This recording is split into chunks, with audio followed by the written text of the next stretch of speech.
just want to close with this story to tell you what kind of country we are and the kind of man that a John Gomez is and the kind of leadership that he's going to bring to D.C. This is just a very quick story that's representative of the United States of America. It was 67 years ago today,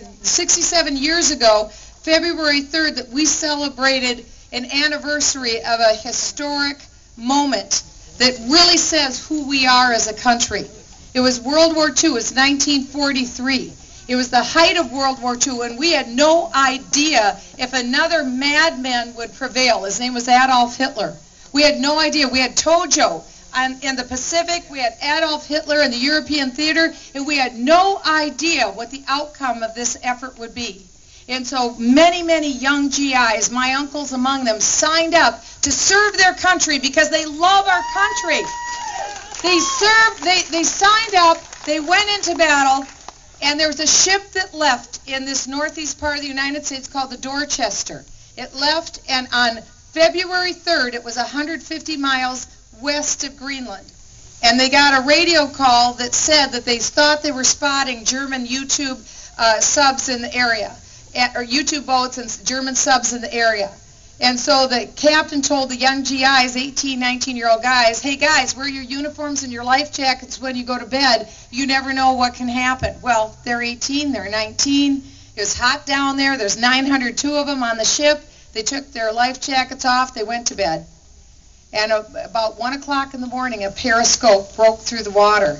And in the crosshairs of that periscope, the Nazis put the Dorchester in the crosshairs. They fired one torpedo and then a second torpedo.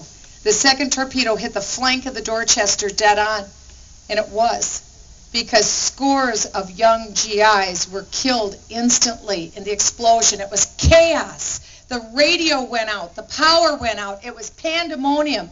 It was freezing out there on February 2nd. It was freezing. They were screaming. Kids had no idea what to do. But there were 4 chaplains under deck. And one was a Catholic priest named Father Washington. One was a rabbi named Rabbi Good. And there were 2 Protestant ministers, a Dutch Reformed and a Methodist pastor. And they took charge of those 902 boys. And they said, courage, boys, calm. We can do this. Upstairs, come on, guys, let's go.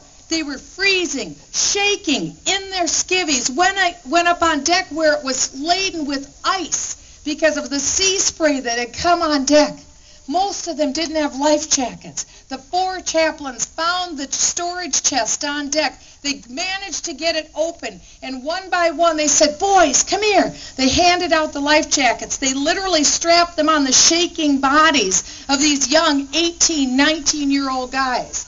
And they did that until there were more boys than there were life jackets.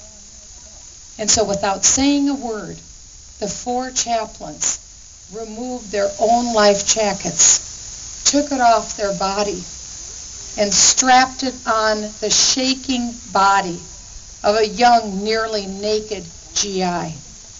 And as they stood there, they prayed for each of these boys. They said, hold on, son. Have courage. Have calm. God is with us tonight.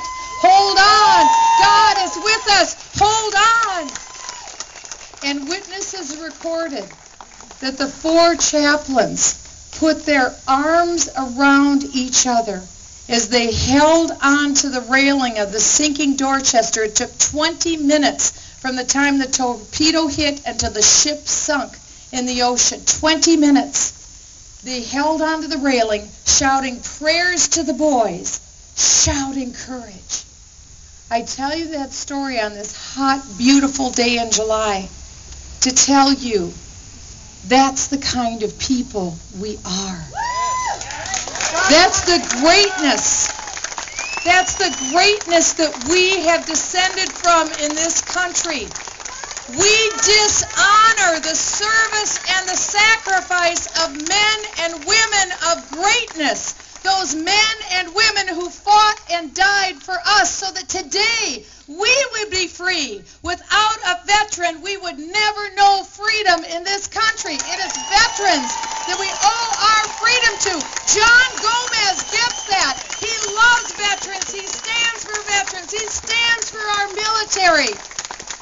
And to honor their sacred memory and their sacred sacrifice, is it too much to ask that we would raise the money and go door to door and drop the literature and make the phone calls and plead and beg with our neighbors, get to the polls, because this is the greatest nation that has ever been in 5,000 years of recorded human history. And for the sake and sacrifice of the heroes that have gone before, for the sake of the yet unborn, yet to come, this we must do.